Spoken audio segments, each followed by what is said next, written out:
Day 8 of sharing my thoughts with you. আসসালামু আলাইকুম রহমতুল্লাহ। আজকে আমি আপনাদের সাথে একটা গল্প শেয়ার করব, একজন যুবকের গল্প। সে দুনিয়ার আনন্দে ডুবে থাকত। তার সময় কাটত বিলাসী জীবনে, বন্ধুদের আড্ডায়, হারাম সম্পর্ক ও গুনাহের কাজে। আল্লাহর কথা সে গুরুত্ব দিত না। নামাজ ছিল তার জীবনের বাইরে। একদিন হঠাৎ তার মৃত্যু হলো। মানুষ তাকে কবর দিল এবং সবাই চলে গেল। অন্ধকার কবরের ভিতর সে একা। দুইজন ফেরেশতা এসে প্রশ্ন করল, তোমার রব কে, তোমার দিন কি?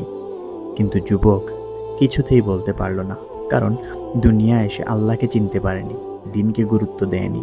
তার সময় কাটতো হারাম সম্পর্কে, নতুবা বিলাসী জীবনে, নতুবা শুধুমাত্র টাকা ইনকামে। প্রিয় ভাই আমার, আমরা কি সেই যুবকের মতো হতে চাই? নিশ্চয়ই না, আমরা তার মতো হতে চাই না। আজও আমাদের সময় আছে।